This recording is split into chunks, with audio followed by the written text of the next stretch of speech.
There are two kinds of pain in life: the pain of discipline and the pain of regret. One last minute. The other, a lifetime. Every morning you stand at the same crossroads. Do you obey your vision or your emotions? Do you move because it's time or wait until you feel like it? Motivation whispers softly, maybe later, but discipline speaks in commands now. It doesn't wait for the mood, the weather, or the applause. It moves because the mission demands it. Understand, this discipline is not punishment. It's the highest form of self-respect. It's proof that you trust your future self enough to suffer for it today. And when you act through discipline long enough, something powerful happens. The force you once had to create becomes who you are.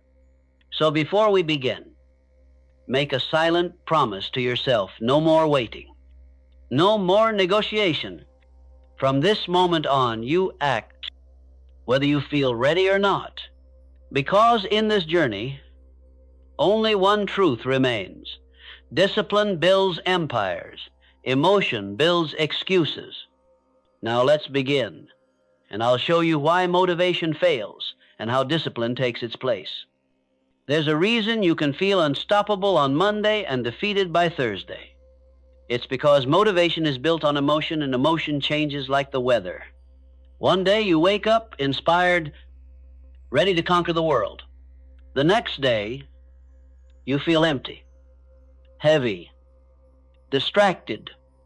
You start searching for that same spark again, scrolling, waiting, hoping something will ignite you. But that spark rarely returns when you need it most. Motivation is a visitor. Discipline is a resident. Motivation knocks when it's convenient. Discipline stays when it's hard. The truth is, if you depend on motivation, you've already surrendered your power. You've given permission to your feelings to decide your future, and feelings are fickle. They can be powerful allies. Yes, but terrible masters. The man who wins in life isn't the one who feels inspired every morning. It's the one who acts even when he feels nothing. Because action changes chemistry. The body in motion reshapes the mind. Every time you move forward without feeling like it, you weaken the control of emotion and strengthen the control of purpose. You've heard people say, "I just need to find my motivation." No, you don't find motivation. You create it through motion. The fire doesn't start before you act. It starts because you act. That's why motivation fails so many people. They wait for the feeling before they move.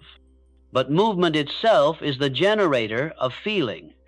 Think about it the moment you start cleaning your space, writing the first line, or taking that first step, something inside shifts.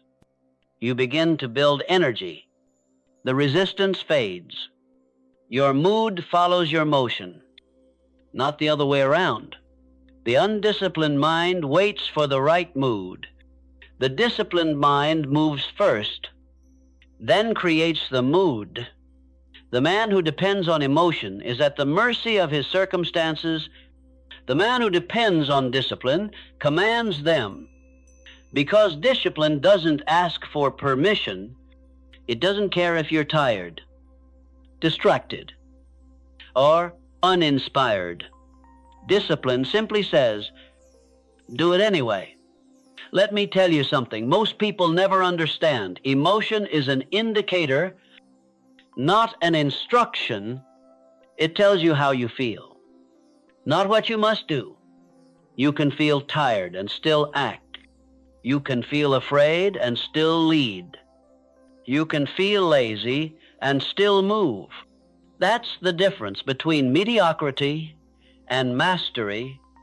Mediocrity waits for alignment. Mastery creates it. You'll hear people say, "I'm just not in the mood." But success doesn't care about your mood. The gym doesn't care how you feel. Your goals don't care how you feel. The future you promised yourself doesn't care how you feel. The only thing that matters is whether you showed up and did what must be done. Discipline is obedience to your own vision, not to your emotions. When you understand that, you start to separate yourself from 98% of the world. Because most people are ruled by how they feel in the moment. They chase comfort. And comfort kills greatness. Motivation is like a match. It burns bright, but it burns out fast. Discipline is like a furnace. It burns slow, steady, and forever. When you rely on motivation, you'll rise and fall with every spark.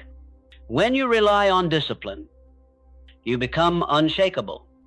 Think of it this way. Motivation is the guest that celebrates with you when life is easy. Discipline is the soldier that stands guard when life turns dark. Motivation is born in excitement. Discipline is forged in silence.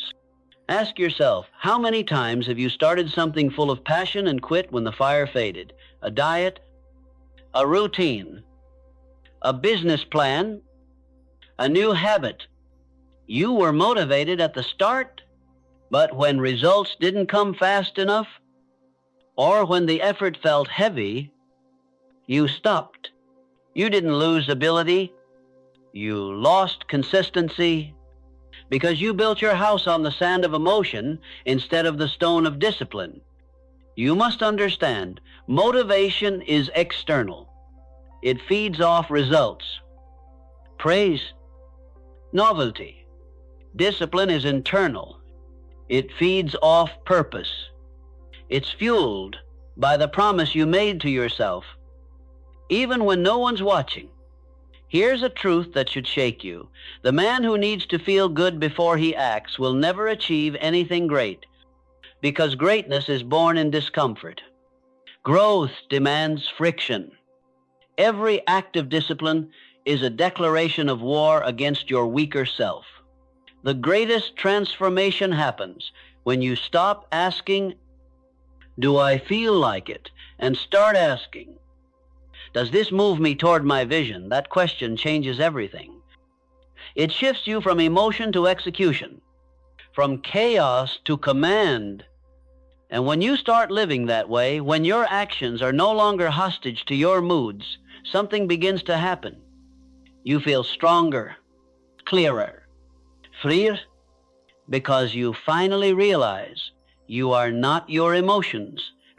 You are the commander of them. Motivation might get you started, but discipline will keep you standing. Motivation might push you for a week, but discipline will carry you for a lifetime. So stop chasing the feeling, chase the standard. You don't need to feel powerful to act powerful. You just need to act, and that action will create the feeling you were searching for. Repeat this to yourself every morning. I do not wait for motivation. I act because my purpose demands it. Write it down. Say it out loud. Make it your code.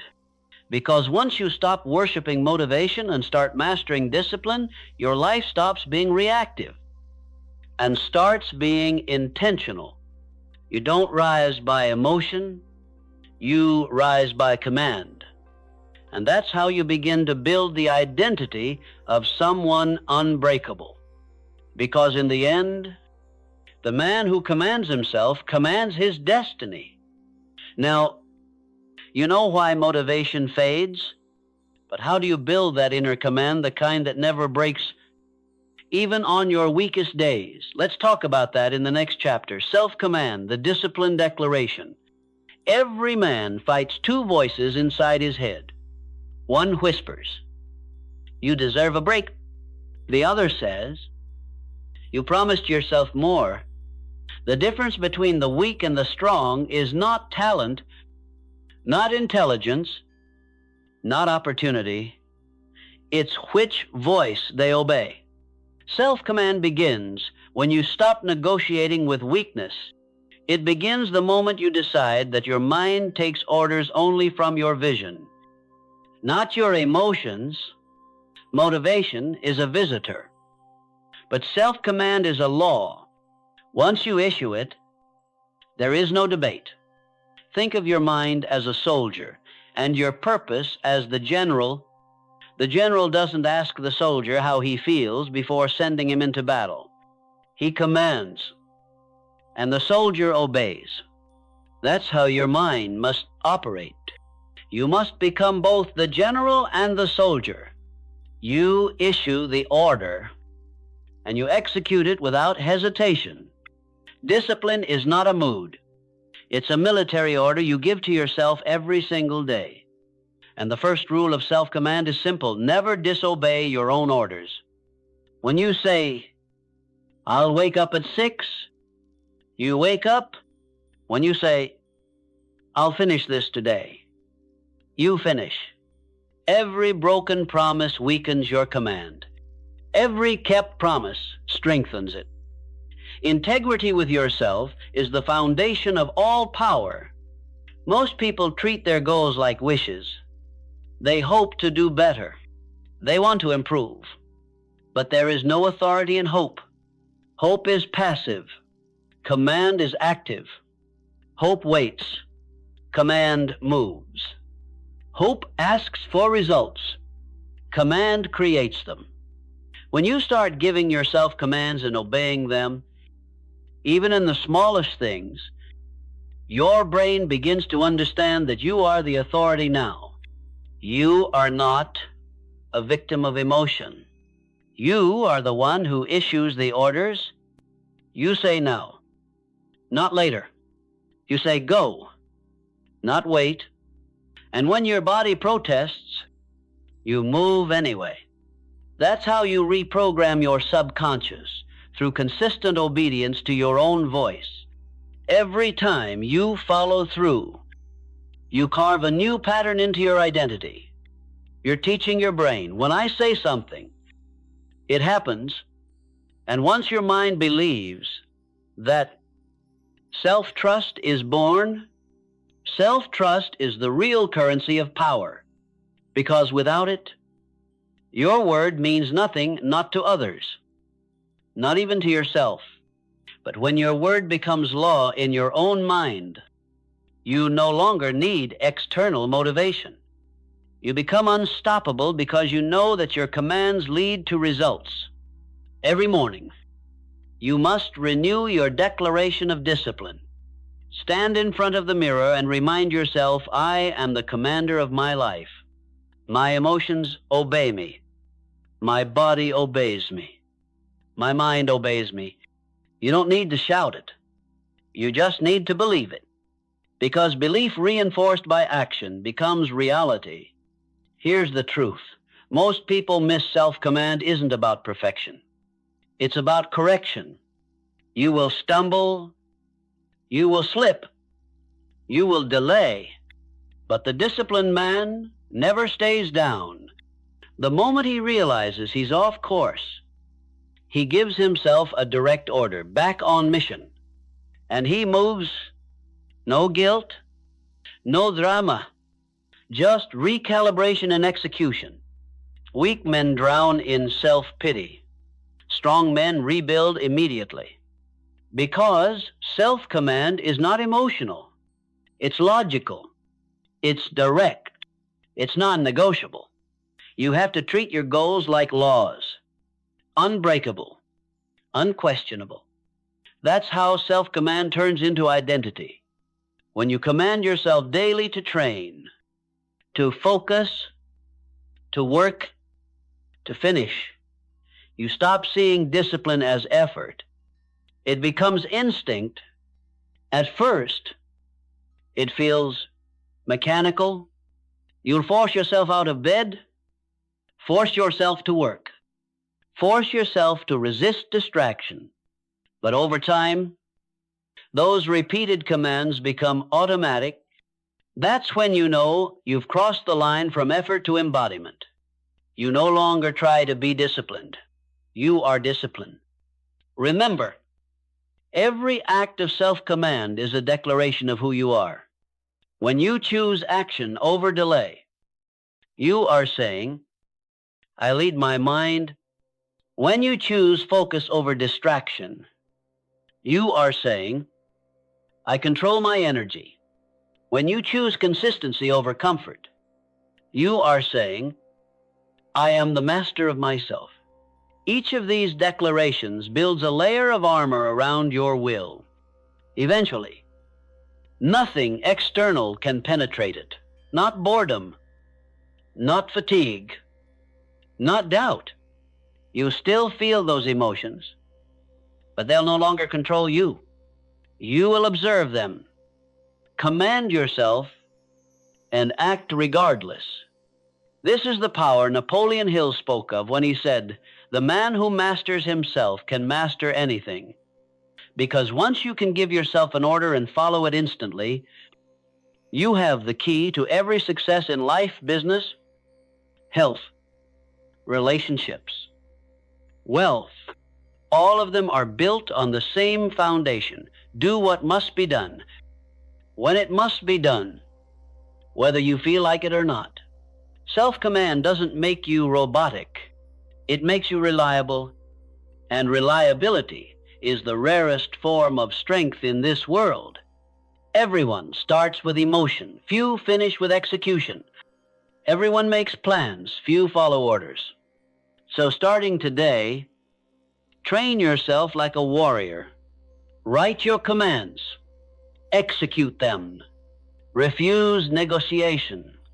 Every time you obey your vision instead of your mood, you earn another stripe of self-respect.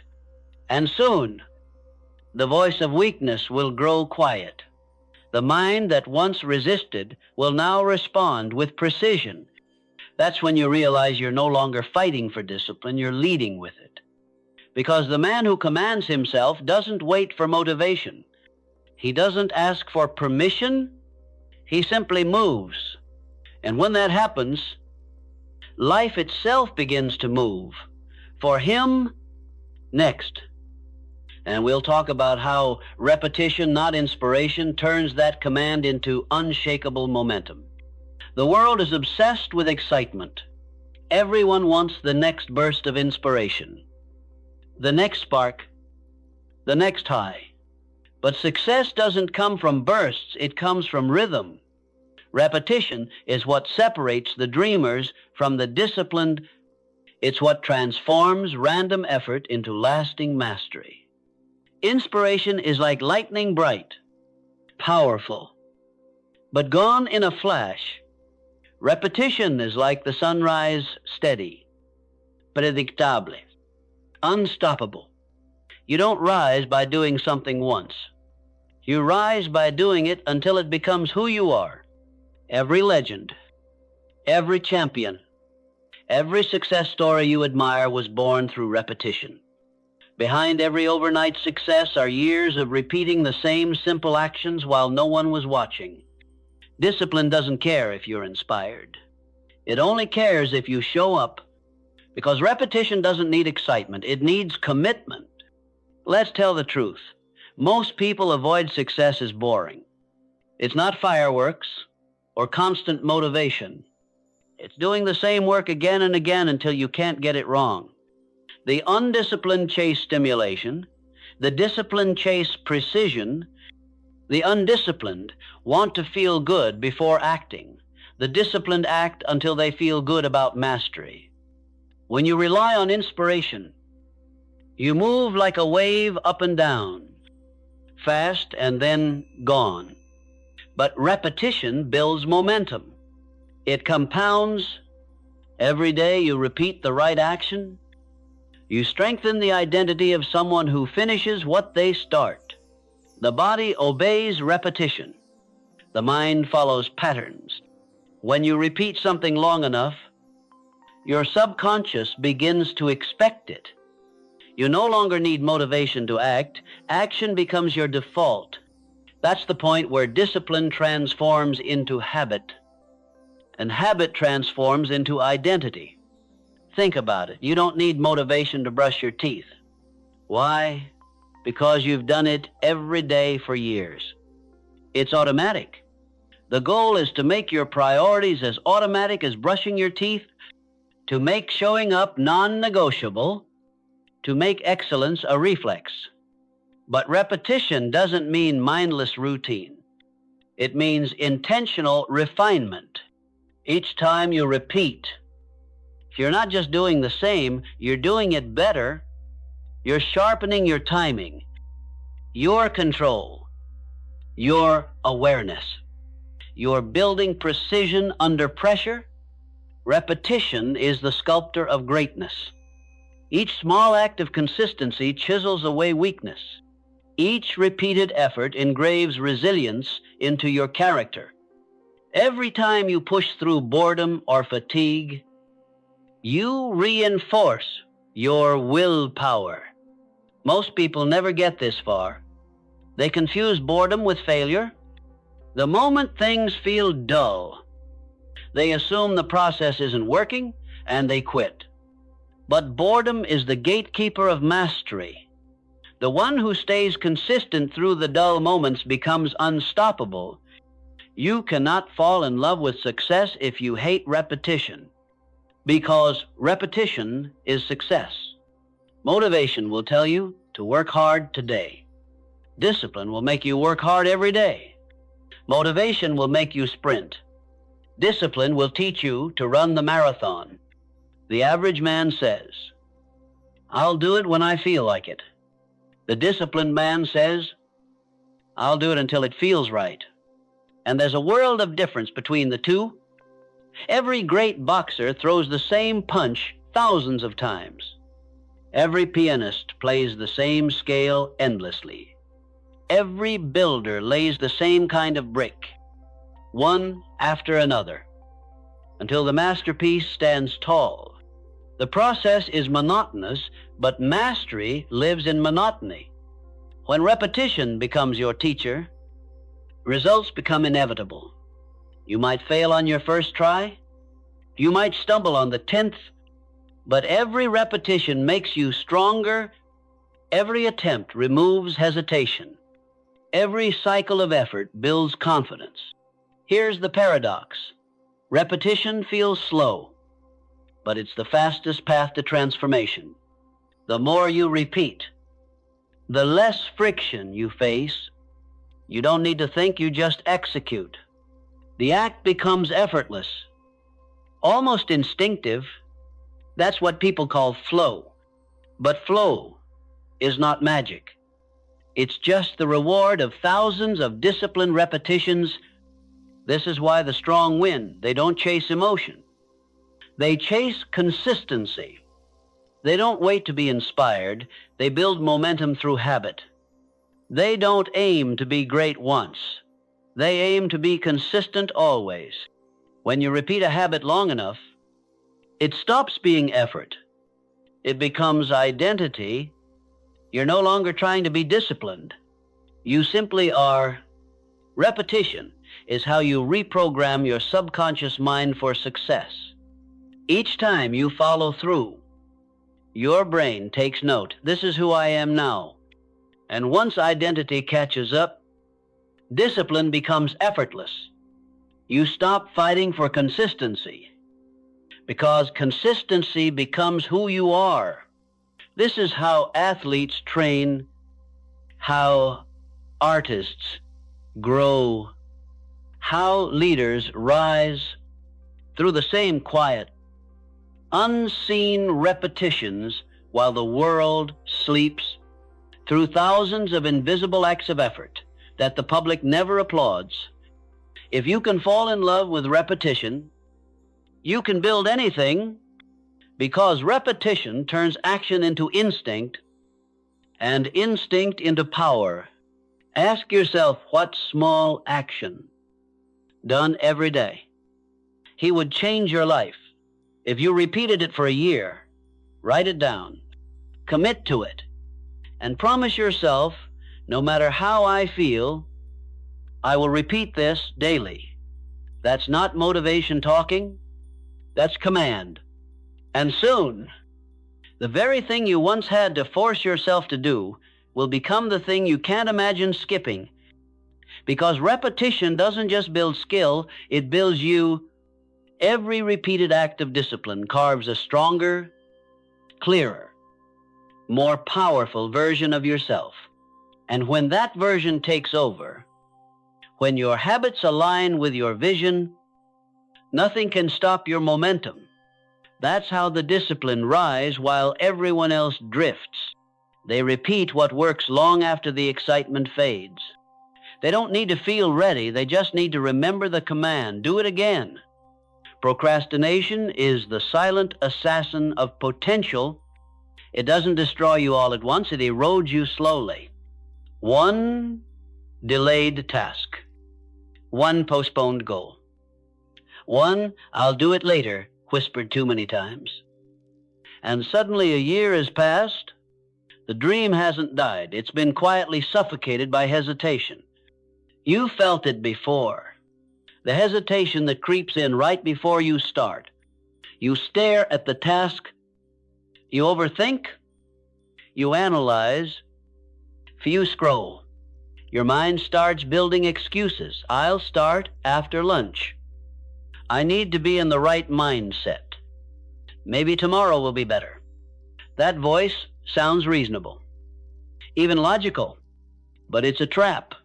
Procrastination isn't laziness, it's fear, wearing a polite mask, fear of failure, fear of discomfort, fear of imperfection.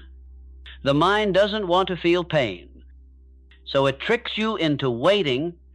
But here's the truth. The pain of starting is always smaller than the pain of staying stuck. Your emotions are faster than your logic. Within seconds, they can talk you out of action. That's why you need a counterattack, something immediate, powerful, and impossible to debate. That's where the 90-second rule comes in. It's simple, but it's lethal to procrastination. The moment you catch yourself hesitating, you have 90 seconds to act, not 10 minutes, not after you feel ready. 90 seconds. In those 90 seconds, you don't think, you move, you start, you take the smallest possible action toward the goal. Open the document, tee your shoes, write the first line, make the call, start the timer. Because once you start, the resistance dies. Action kills hesitation faster than thought ever could. The 90-second rule isn't about finishing. It's about beginning. Once you begin, momentum takes over. The brain shifts from defense to engagement. What felt impossible a minute ago becomes manageable. The task you were avoiding suddenly starts to flow. Think about it. How many times have you dreaded doing something only to realize once you started, it wasn't that bad? That's because resistance only exists before action. Once you're in motion, it disappears. The lazy mind always exaggerates how hard something will be. But discipline knows that difficulty dissolves through movement. The longer you wait, the stronger the resistance grows. The faster you act, the weaker it becomes. So when hesitation hits, don't negotiate, don't analyze, don't explain. Just say to yourself, 90 seconds. Move. Stand up. Open the laptop. Grab the weights. Make the call. Small motion. Big momentum. Your goal isn't to feel ready. It's to get moving before the feeling of resistance wins. Because the first 90 seconds decide whether your day belongs to discipline or to delay. You'll notice something fascinating once you start practicing this. The more you act within that window, the quieter the voice of procrastination becomes. It loses credibility. It stops arguing because every time you move quickly, you train your brain to associate hesitation with action, not avoidance. You're rewiring your mind at a subconscious level Before long, starting becomes automatic. You won't even think about it, you'll just do it.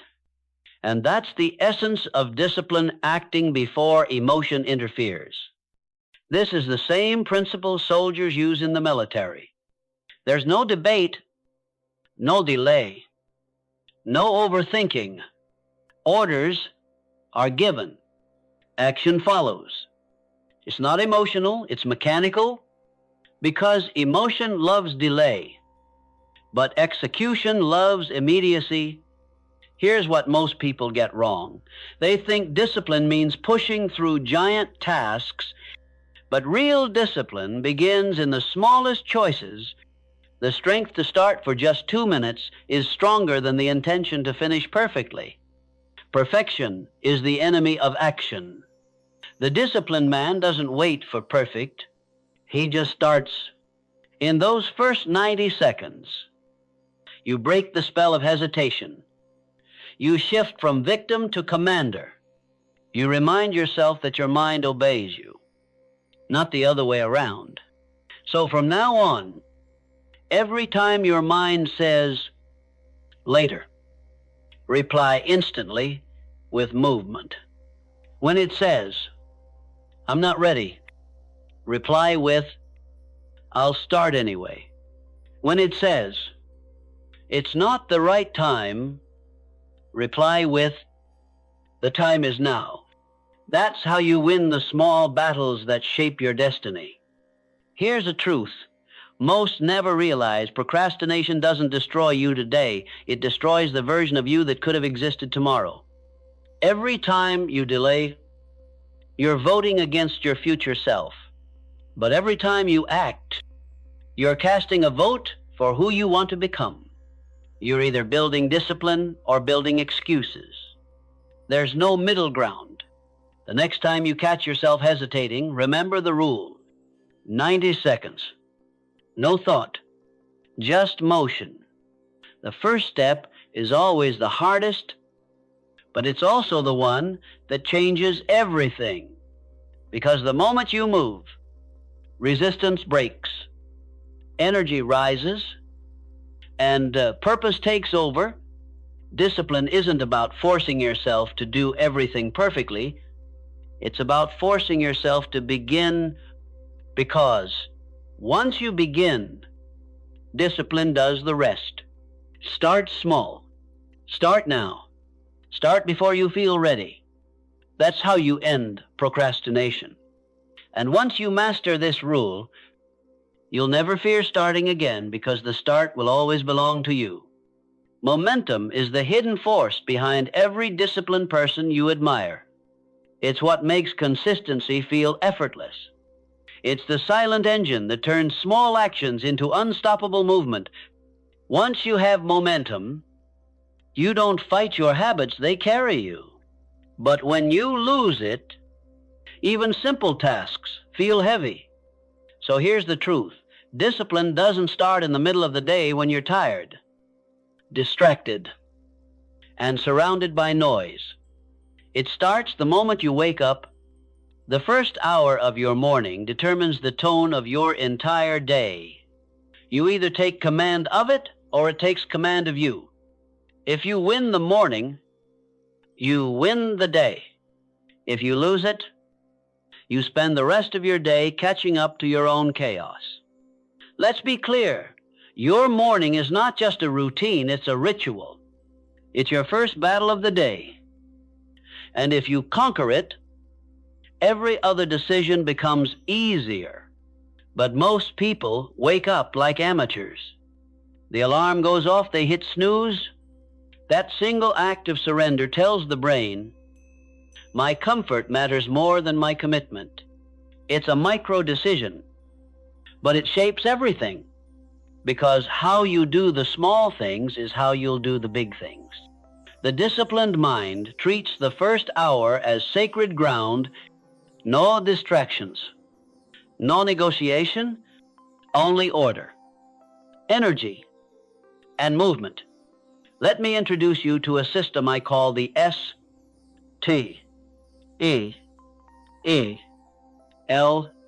morning It's simple, powerful, and non-negotiable. Start your day in stillness.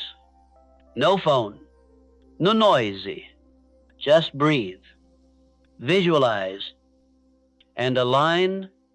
Ask yourself, what's the one thing that matters most today? That 5 minutes of mental clarity sets the compass for the next 16 hours. Train. Move your body. It doesn't matter how, just move. Exercise doesn't just strengthen your muscles, it sharpens your mind. Physical movement tells your brain, we're alive, we're in command. You'll feel a surge of focus that caffeine can't match. Execute. Choose the hardest or most important task of the day and finish it early. That single victory builds psychological momentum. You teach your brain, I finish what I start. And once that message is programmed, procrastination loses its power. Eliminate before the day starts. Identify one thing that tends to derail your focus and cut it out. It could be notifications, clutter, unnecessary meetings, or idle conversations. Every distraction you remove adds horsepower to your discipline. Log 3 lines of reflection at the end of your morning block. Write down 3 short notes. 1, what did I do right? 2, what will I improve tomorrow? 3, one thing I'm grateful for. That small ritual locks your progress into memory. You reinforce discipline not just through action, but through awareness. This simple system works because it attacks chaos before it begins. It replaces randomness with rhythm, reaction with intention. It turns your morning from an accident into an act of power. Here's the secret. Discipline isn't built in heroic moments, it's built in predictable ones. The more predictable your mornings, the more powerful your days. Every morning you follow this system, you strengthen the neural pattern of control. You train your subconscious to obey command instead of comfort. When you wake up and follow through, you're not just completing tasks, you're building identity. You're proving to yourself again and again that your actions align with your vision. Think of momentum like gravity. Once it's in motion, it pulls everything else along. A disciplined morning creates disciplined afternoons, disciplined evenings, and eventually a disciplined life. But here's what kills momentum inconsistency. Skipping one morning turns into 2, then 3. Suddenly, the habit collapses. That's why you must treat your morning ritual as sacred. Protect it like your life depends on it, because in a way, it does. Your future depends on how you start your day. You don't need to overhaul your life overnight. Just own the first hour, make it yours. Command it, and the rest of the day will fall into order. The undisciplined say, I'll see how I feel. The disciplined say, I already decided. When your morning is structured, you don't wake up reacting to life, you wake up directing it. That's when you move from living by emotion to living by design. Remember, this discipline isn't about intensity, it's about rhythm. A man who is consistent 70% of the time will beat the man who's inspired 100% for 1 week. If you want to change your life, start by mastering the morning, not with perfection, but with persistence. Because when you win the morning, you win the momentum. And when you win the momentum, you win the war. Now that you've learned how to create unstoppable mornings, it's time to master the most important form of discipline, not over your schedule, but over your emotions. Every battle begins in the mind, and the hardest war you will ever fight is not against failure, fear, or fatigue. It's against your own emotions. Your emotions are powerful. They can inspire greatness or destroy everything you've built. They can lift you into discipline or drown you in doubt. That's why true mastery in life begins with emotional control, not suppression. But leadership, most people let their feelings drive their decisions. They wait to feel motivated before acting. They wait to feel confident before starting. They wait to feel calm before speaking. And that's why they stay stuck. Because emotion is temporary, it shifts like the wind. You cannot build a lasting life on unstable ground. Discipline means this: you act regardless of emotion. You move whether you feel ready or not. You show up even when you're tired. You follow through even when the excitement fades. That's emotional leadership. When you lead your emotions, you become unstoppable. When you follow them, you become unpredictable. Your emotions will whisper lies to you. They'll say, you need more rest when you need more effort. They'll say, you're not good enough when you're just getting started. They'll say, you're overwhelmed when all you really are is uncomfortable. Never mistake discomfort for danger. Discomfort means growth. It means you're expanding. It means you're pushing beyond the limits that kept you ordinary. Emotional discipline is the art of recognizing those feelings and acting anyway. You don't ignore them. You interpret them. You learn to see fear as information, not intimidation. You see doubt as data, not defeat. You see stress as a sign that you're being refined, not ruined. Imagine your mind as a ship. Your emotions are the waves, sometimes calm, sometimes violent. But discipline is the captain. You can't control the sea, but you can always control the direction of the ship. The weak man reacts to every wave. The strong man holds the wheel steady. That steadiness, that calmness in the storm is the mark of true power. You've seen it before. The athlete who stays composed under pressure, the leader who speaks clearly when others panic, the builder who keeps working when the world collapses around him. That's not luck. That's not personality. That's training, emotional training. When you master emotional discipline, you don't lose passion, you refine it. You don't silence your fire, you direct it. Anger becomes energy. Fear becomes focus. Pressure becomes fuel. You stop being a slave to your moods and become the master of your movements. Here's a truth. Most people avoid your emotions are servants, not masters. They're tools, not commands. You decide when to listen and when to lead.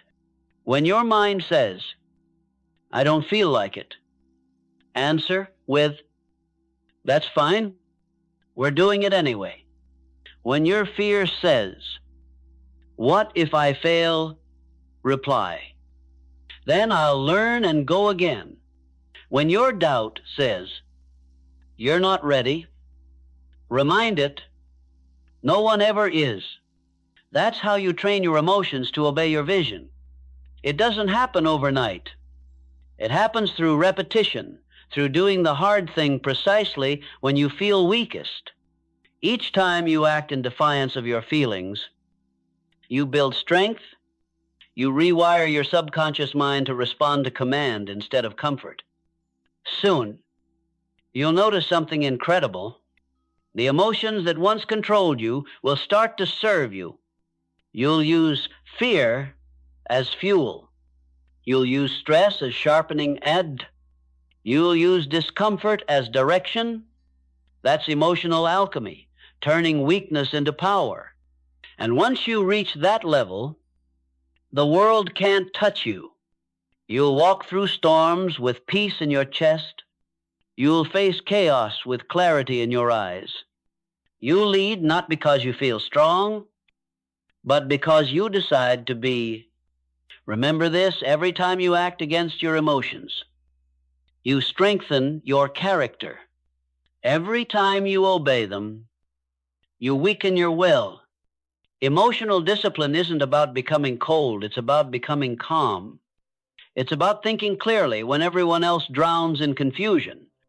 It's about being the eye of the storm still, centered and focused, because when your emotions serve your mission instead of sabotaging it, you become truly dangerous, unshakable, unstoppable, unmoved by noise, guided only by purpose. And that's when the world begins to follow your lead. Every person who ever failed to reach their potential lost the same war, not against the world, not against circumstance, but against their own excuses. Excuses are the lies we tell ourselves to stay comfortable. They sound intelligent, reasonable, even protective, but they are the enemy of every dream you have. Excuses are not built from weakness, they're built from fear. Fear of failing, fear of judgment, fear of change. Your mind creates them as armor to avoid pain, but that same armor becomes your prison. Let's be honest, you already know what needs to be done. You know the habits, the goals, the actions that could change your life. But between knowing and doing stands a voice whispering every reason why now isn't the time. I don't have enough time. I'm not ready yet. I don't have the right connections. I'll start when things settle down. These sentences sound harmless, but they are poison. Every time you repeat them, you give power to hesitation and weakness. You teach your mind that excuses are acceptable, and your potential begins to rot quietly beneath comfort. The truth is, no one is coming to save you. No one is going to wake you up, hand you the plan, or take the first step for you. You must destroy the excuses before they destroy you. Excuses have one goal: to keep you safe. But what they never tell you is that safe and stuck are the same thing. You can't grow while protecting your comfort zone. You can't evolve while defending your limitations. Every time you say, I can't, what you're really saying is, I won't, because deep down, you know that discipline could make it possible, but it would require effort, and effort, for the undisciplined mind, feels like pain. So here's how to win this war. Face your excuses out loud. Don't ignore them. Expose them. Write them down. Every single one. I don't have time. I'm too tired. I don't know where to start. Then, for each excuse, write the truth beneath it. I don't have time becomes I waste time. I'm too tired becomes I've stopped managing my energy. I don't know where to start becomes I'm afraid to fail. See the difference? The truth always reveals control. Excuses hide it. Once you expose your excuses, they lose their power, because the mind can't fix what it refuses to face. Every great achiever you admire once had the same excuses, but they made a choice. They stopped listening to the voice of limitation and started listening to the voice of discipline. Napoleon Hill wrote, "You are the master of your fate, the captain of your soul." That's not poetry, that's law. It means you hold the power to command your thoughts, your habits, and your destiny. But you can't command what you constantly excuse. Excuses are like rust. They eat away at your confidence silently. You won't notice the damage right away.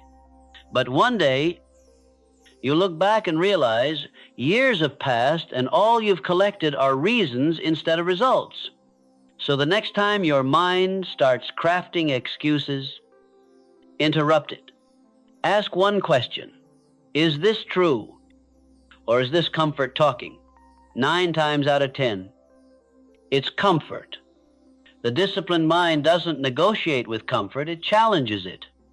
Here's a mental shift that will change everything. Instead of saying, I can't because, start saying, I will even though. I will show up even though I'm tired. I will work even though I'm afraid. I will keep going even though I don't see results yet. That single shift transforms your language from victimhood to victory. Excuses depend on emotion. Discipline depends on commitment. And commitment doesn't need approval, motivation, or perfect timing. It only needs decision. The next time you catch yourself making an excuse, remember this. Every excuse is a brick in the wall between you and your potential. You can keep building the wall, or you can tear it down. One truth at a time. But tearing it down requires courage. It requires you to face uncomfortable truths about your habits, your fears, and your self-talk. Most people won't do it. They'd rather defend their excuses than destroy them. But not you, not if you want to rise. Because excuses don't just steal success, they steal identity. They make you forget that you were born capable, powerful, and adaptable. You were built to overcome, but excuses convince you to surrender before the fight even begins. So make a declaration. From this day forward, I reject excuses. I reject the stories that limit me. I reject the idea that I must feel ready before I act. From now on, I move, even when it's inconvenient. You will fall, you will stumble, but the moment you stop blaming and start owning, you step into full power. Responsibility is the death of excuses and the birth of growth. Every time you choose responsibility over justification, you evolve. You tell your subconscious mind, I'm in charge. You shift from a passive thinker to an active creator. That's the mindset that builds wealth. That's the mindset that builds leaders. Excuses are the language of the average. Ownership is the language of the extraordinary. And the extraordinary are not born, they're built. One honest decision at a time. So today, make this choice. No more lies. No more waiting. No more someday. You don't need a perfect plan, you need perfect commitment. Because once you destroy your excuses, discipline takes the throne. And when discipline rules your life, success no longer becomes a question of if, but when. Discipline is not just about control, it's about energy. It's the fuel that keeps your fire alive when motivation burns out, because no matter how ambitious you are, there will be days when you feel drained, uninspired, and disconnected from your vision. Those are the moments that separate the amateurs from the masters. Anyone can perform when they're excited, but only the disciplined can perform when they're exhausted. The truth is, discipline creates energy. The more you act, the more momentum you build. The more momentum you build, the more energy you have. Action fuels emotion. Waiting drains it. Have you noticed that the hardest part of any task is simply starting? Once you begin, something shifts. You feel alert, focused, alive. That's not coincidence, that's biology. Movement activates your brain. Progress releases dopamine. And dopamine creates energy. That's why lazy people always feel tired, not because they lack energy, but because they lack movement. Stagnation drains power faster than work ever could. The disciplined understand this.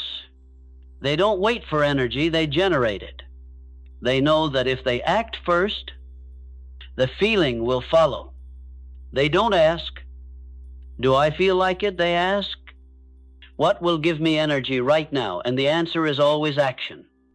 When you move, you shift your chemistry. When you act, you command your state. When you decide, you create direction. And direction gives power. But to sustain this kind of energy, you need alignment, mental, physical, and emotional. Let's break that down. 1, mental alignment. Focus on one mission. Scattered focus creates scattered energy. Every time you chase multiple goals, your power fragments. Discipline means choosing one clear direction and giving it your full attention. Your mind is like light. Diffuse it. And it warms. Focus it. And it burns through steel. Each morning, remind yourself of your mission. 1 sentence. 1 target. 1 focus. You'll feel your energy sharpen instantly. 2, physical alignment. Protect your body. Your body is the engine that carries your discipline. Feed it well.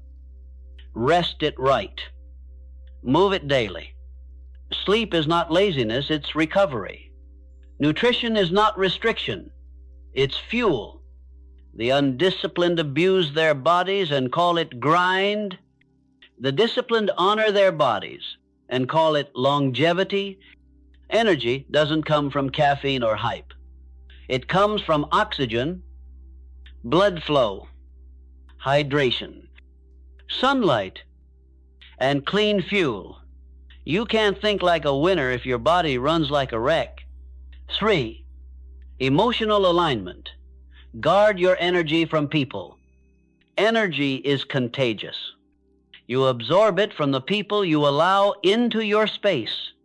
Surround yourself with the pessimistic, the lazy, and the negative, and you'll start mirroring their vibration. But surround yourself with builders, dreamers, and disciplined minds, and you'll rise to their level. Protect your energy like your life depends on it, because it does. Remember, so your environment either multiplies your fire or extinguishes it. The disciplined don't fight every battle they choose. The ones that keep their energy clean, they know that saying no is not rejection, it's protection. When your energy is aligned, discipline feels natural. It's not forced, it's flow. You wake up ready. You work with rhythm. You rest with purpose. You stop burning out because you've stopped fighting yourself.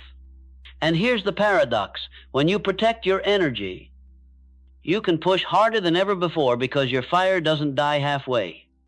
But the secret most people miss is spiritual energy. You must believe in something bigger than your task, a mission, a vision, a reason. Discipline fueled by ego burns out fast. Discipline fueled by purpose burns forever. Ask yourself, why am I doing this? If the answer only serves your comfort or pride, you'll quit when the challenge comes. But if it serves a deeper purpose growth, service, contribution, no obstacle can break you. Purpose gives power to persistence. When your actions align with your mission, if you stop fighting for motivation, you act out of devotion. And devotion never runs out of fuel. Think of it like this. Motivation is a spark. Discipline is the flame. But purpose is the oxygen that keeps it burning. So if your energy ever fades, don't ask, how can I feel motivated again? Ask, what am I doing this for? Reconnect with that reason. And you'll feel the fire return. Every great achiever runs on this same formula. Purpose creates energy. Energy sostiene. Discipline Discipline creates results. Results reinforce purpose. It's a perfect loop, a self-sustaining cycle of power. If you want unbreakable discipline, you must learn to feed this loop daily. Revisit your vision. Move your body. Protect your energy. Speak with intention. And remember, you are not tired. You're just unaligned. Energy doesn't vanish. It just hides behind clutter, doubt, and distraction. Remove them, and your natural power returns. So from this moment on, you promise yourself you will stop waiting for energy. You will start creating it through action, through focus, through alignment. Because discipline isn't meant to drain you, it's meant to awaken you. Every act of control over your mind and body is an act of self-creation. The more you live in alignment, the less you'll need to force yourself.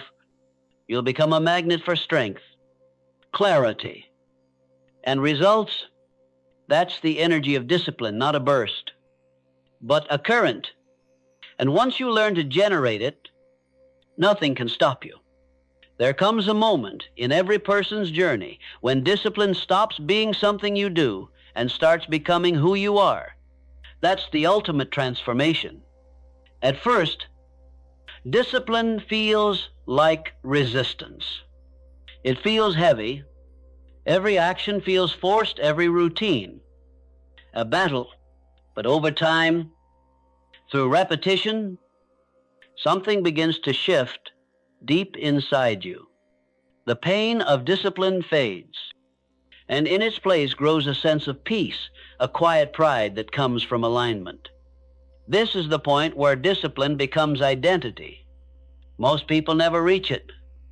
Because they quit before the transformation completes, they think discipline is only about grinding, pushing, suffering. But that's only the initiation, the doorway. Beyond it lies freedom. Because when you become disciplined, you no longer wake up trying to act right. You simply do. You no longer argue with yourself about what needs to be done. You just begin.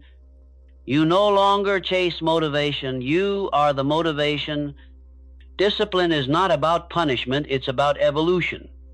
It's about becoming the kind of person who can trust themselves when your words and actions are one, when your habits reflect your values, when your choices honor your vision. That's integrity. And integrity is power. At this stage, discipline no longer feels like control. It feels like peace. You don't fight against your emotions because they're no longer your enemy. You don't struggle with consistency because it's now your nature.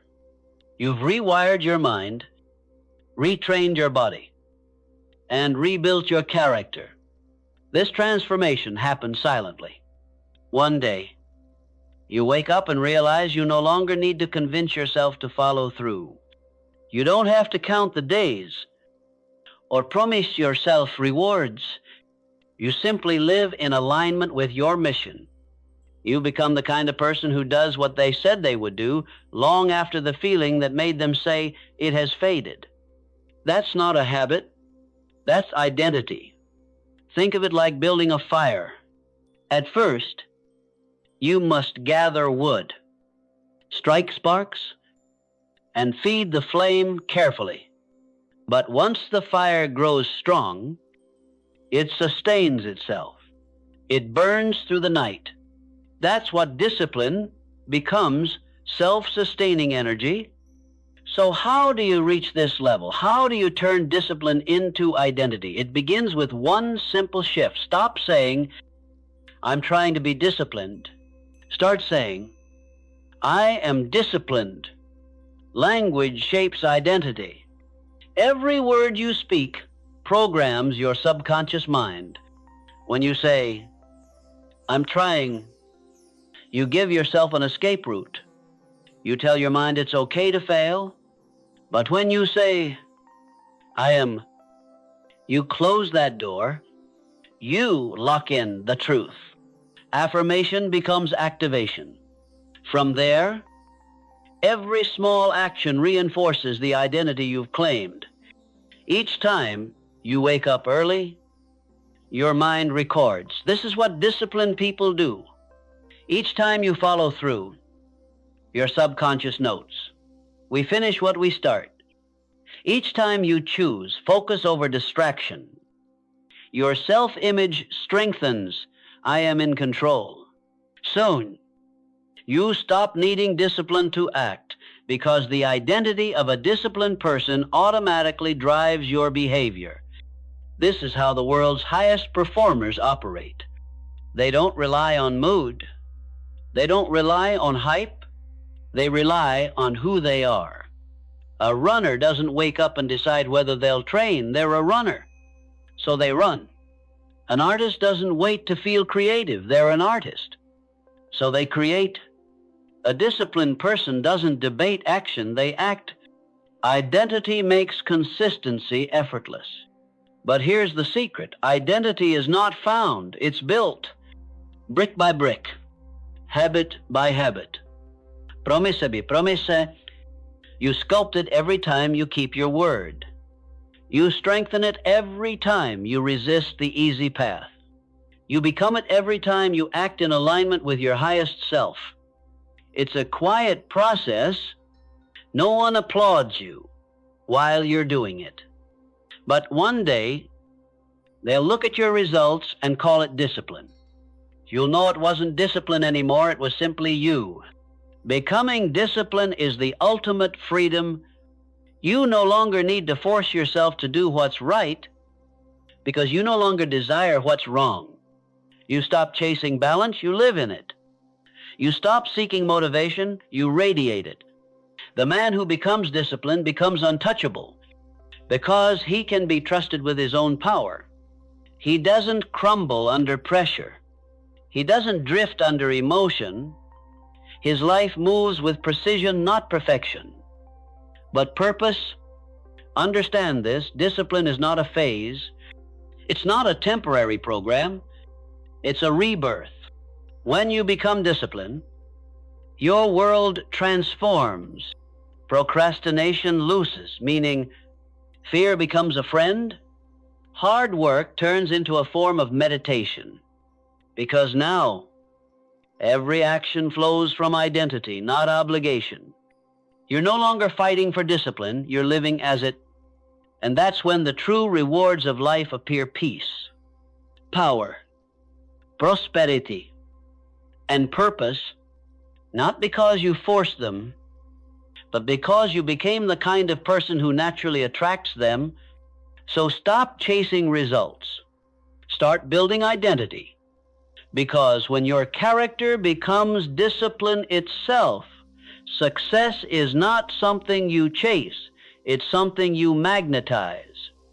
There's a point where success stops being about what you achieve and starts being about who you become in the process. Because discipline, when practiced long enough, leaves behind more than results. It leaves behind a legacy. A disciplined life is not measured by trophies, titles, or applause. It's measured by consistency, character, and contribution, the invisible pillars that hold everything else together. When you master discipline, you don't just build wealth or power, you build weight. Your presence carries substance. Your word carries force. And your actions echo far beyond your lifetime. Discipline, at its highest level, is not about control. It's about creation. You're creating a structure within yourself so solid that chaos can't shake it. You're designing a standard so high that mediocrity can't touch it. You're programming a rhythm into your daily existence that makes excellence inevitable.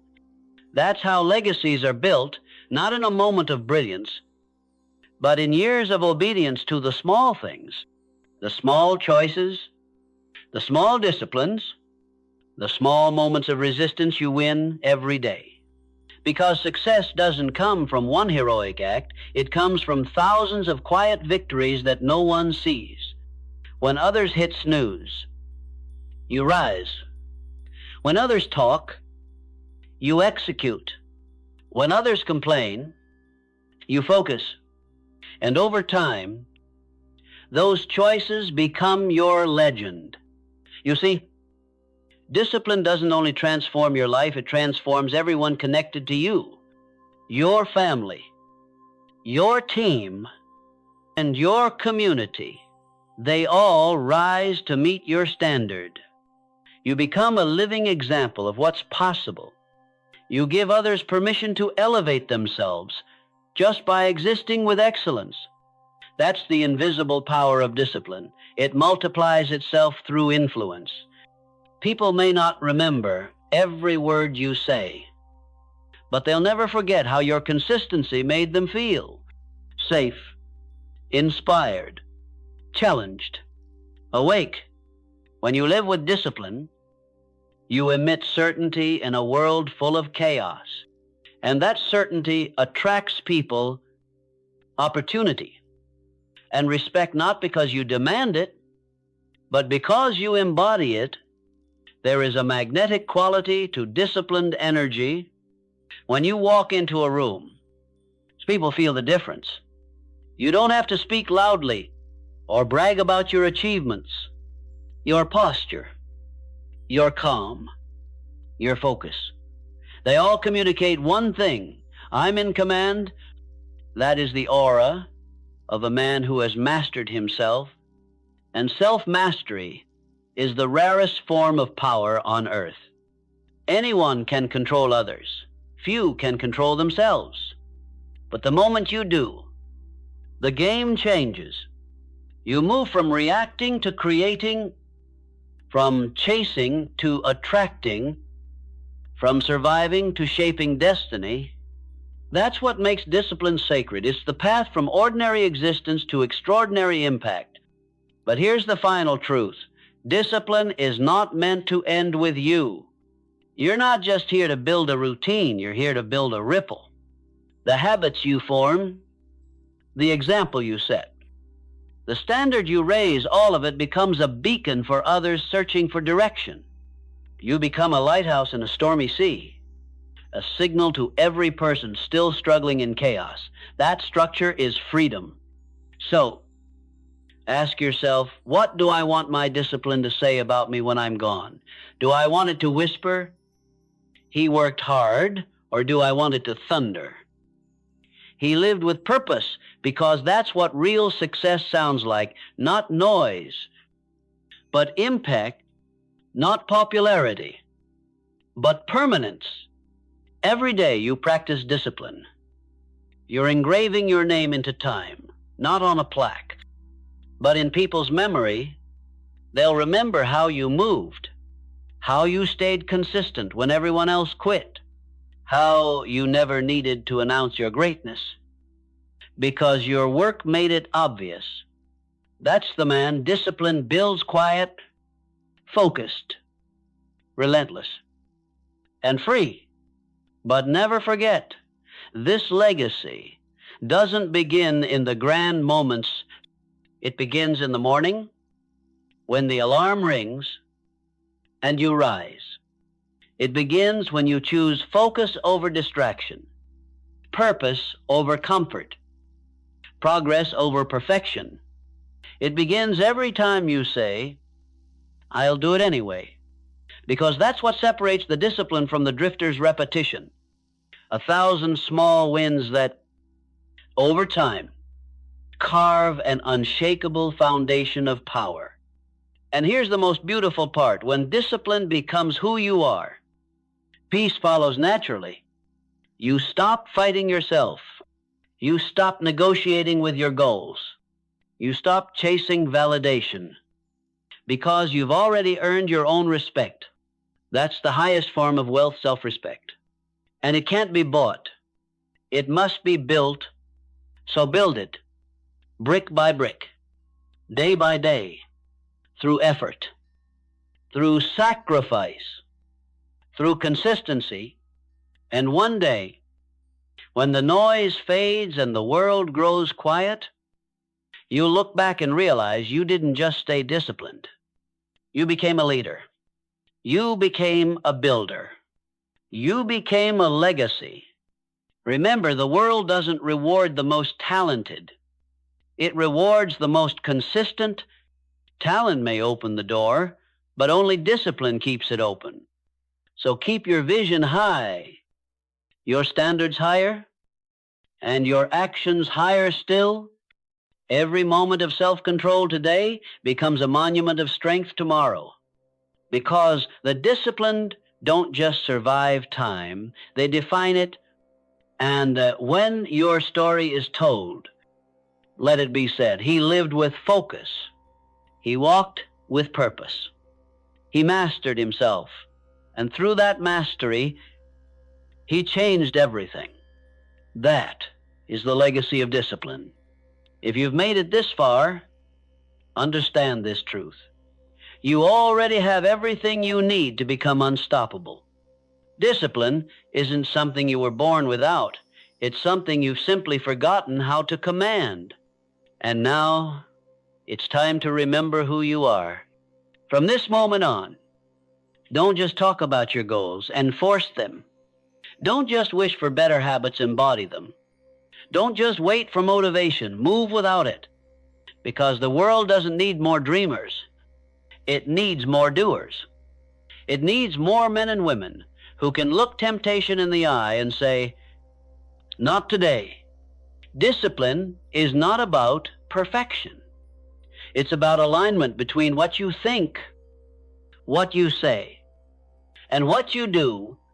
It's about showing up every single day, even when no one claps, even when no one notices, because you notice every act of discipline is a vote for your future self.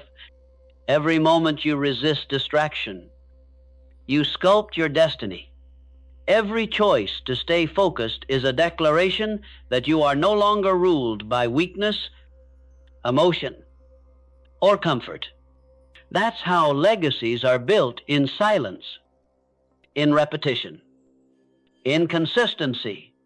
So, from today forward, speak to yourself with conviction. Say, I am disciplined. I am consistent. I am unbreakable. And then prove it through your actions.